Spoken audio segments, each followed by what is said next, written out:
Hello everyone, मैं हूं गरिमा। आप देख रहे हैं अनकट। किसानों का आंदोलन चल रहा है। नेशनल से लेकर इंटरनेशनल मीडिया तक इसे कवरेज दे रही है। लोगों को लग रहा है कि अब तो भाई क्रांति आ ही जाएगी, अब नहीं तो कभी नहीं।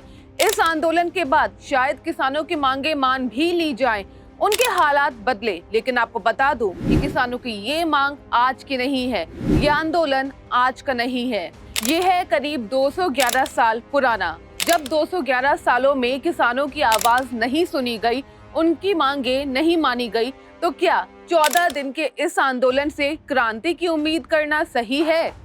दरअसल इन मुद्दों की असल शुरुआत होती है आज से करीब 211 साल पहले, यानी 1879 में, जब किसानों को लेकर देश में पहली बार एक स्टडी की जाती है। ये स्टडी उस वक्त के वाइसरॉय लॉर्ड मेयो के ऑर्डर्स पर A.O. ह्यूम तैयार करते हैं। इस स्टडी में उन्होंने किसानों की जिन परेशानियों की बात की, आपको सुनकर हैरानी होगी, वो परेशानियां आज तक जो की तो है। उस रिपोर्ट में साफ साफ कहा गया था कि किसान पिछले 70 सालों से अपनी फसलों की सही कीमत के लिए जूझ रहे हैं। किसानों की आधी से ज्यादा कमाई तो बिचौलिए, सरकारी अधिकारी और जमींदार खा जाते हैं। उन्हें उनकी फसल का मुश्किल से छोटा सा हिस्सा मिलता है।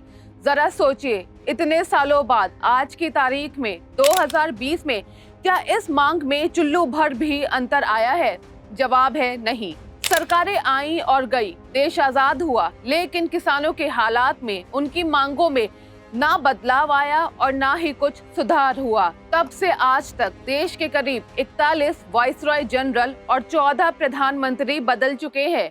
उस समय रिपोर्ट में कहा गया था कि किसानी पढ़ने के लिए कॉलेजेस खोले जाएं, वैज्ञानिक किसानों को टाइम टाइम पर खेती से जुड़ी नई नई चीजें बताएं, मौसम की सही जानकारी वक्त वक्त पर एक एक किसान तक पहुंचाई जाए, उन्हें उद्योग से जोड़ा जाए, हर एक गांव में बोटेनिकल गार्डन तैयार किए जाएं, स्कूलों में कृषि की पढ़ाई प्रायोरिटी पर करवाई जाए, किसानों को फसल बेचने में आसानी हो। जरा सोचिए, 211 साल में आज तक दुनिया बदल गई, लेकिन किसानी, खेती जो कि हमारी ना केवल इकोनॉमी बल्कि जिंदगी के लिए बेसिक है, उसकी ये मांगे नहीं पूरी हुई।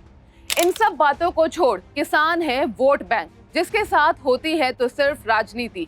हाल ही में इस आंदोलन के चलते राहुल गांधी ने भी ट्वीट कर लिखा, मोदी जी किसानों से चोरी बंद करो। सभी देशवासी जानते हैं कि आज भारत बंद है, इसका संपूर्ण समर्थन करके हमारे अन्नदाता के संघर्ष को सफल बनाए। उनकी बहन प्रियंका गांधी ने प्रदर्शनकारी किसानों का समर्थन किया और आरोप लगाया, जो किसान अपनी मेहनत से फसल उगाकर हमारी थालियों को भरता है, उन किसानों को भाजपा सरकार अपने अरबपति मित्रों की थैली भरने के दबाव में भटका हुआ बोल रही है। उन्होंने कहा, ये संघर्ष आपकी थाली भरने वालों और अरबपति की थैली भरने वालों के बीच है। आइए किसानों के साथ दें। आज केंद्र में बीजेपी की सरकार है तो कांग्रेस वाले ट्वीट कर रहे हैं, जब कांग्रेस की थी तो बीजेपी वाले हल्ला मचाते थे।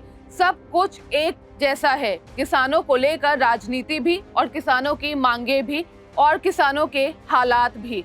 वैसे क्या आपको लगता है कि 211 साल पुरानी किसानों की परेशानियां अब 14 दिन में सुलझ जाएंगी? जरूर बताइएगा हमें हमारे कमेंट बॉक्स में।